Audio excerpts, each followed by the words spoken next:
আগামী লোকসভা নির্বাচনে আমাদের প্রত্যেকটি প্রগ্রেসিভ ডক্টর অ্যাসোসিয়েশনের বন্ধুকে বলবো, আপনারা চেম্বারে, আপনারা কাজের জায়গায়, অপারেশন থিয়েটারে, হাসপাতালে আপনারা হুইসপারিং ক্যাম্পেইনিং করুন।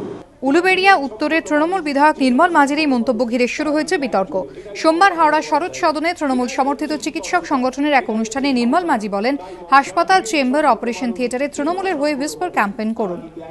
আগামী লোকসভা নির্বাচনে আমাদের প্রত্যেকটি প্রগ্রেসিভ ডক্টর অ্যাসোসিয়েশনের বন্ধুকে বলবো, আপনারা চেম্বারে, আপনারা কাজের জায়গায়, অপারেশন থিয়েটারে, হাসপাতালে আপনারা হুইসপারিং ক্যাম্পেইনিং করুন।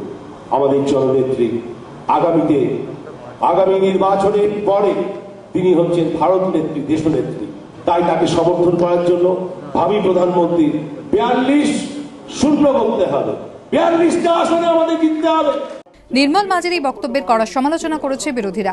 হুইসপার ক্যাম্পেইন, কানে কানে বলুন। এই ধরনের বিপজ্জনক প্রবণতা কোথায় দেশটাকে নিয়ে যাবে ভাবলেই শিহরিত হতে হচ্ছে। মানুষ কোথায় যাবেন, কার উপরে ভরসা রাখবেন?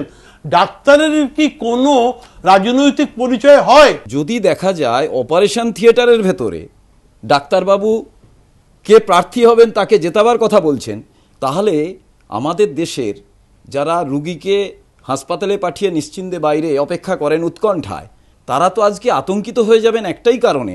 আমার মনে হয় মমতা বন্দ্যোপাধ্যায় কি এই রকম কি তিনি চান? নির্মল মাঝি তৃণমূল বিধায়কের পাশাপাশি নিজে একজন চিকিৎসকও, তাই অপারেশন থিয়েটারেও কার্যত দলের হয়ে প্রচার করার তাঁর এই নির্দেশে স্বভাবতই বিস্মিত রাজনৈতিক মহল। আর একজন ব্যক্তি যিনি নিজে চিকিৎসক, স্বাস্থ্য বিষয়ক স্ট্যান্ডিং কমিটির চেয়ারম্যান, তিনি এই নির্দেশ দেন কি করে, উঠছে প্রশ্ন। সুনীত হালদারের রিপোর্ট, এবিপি আনন্দ, হাওড়া।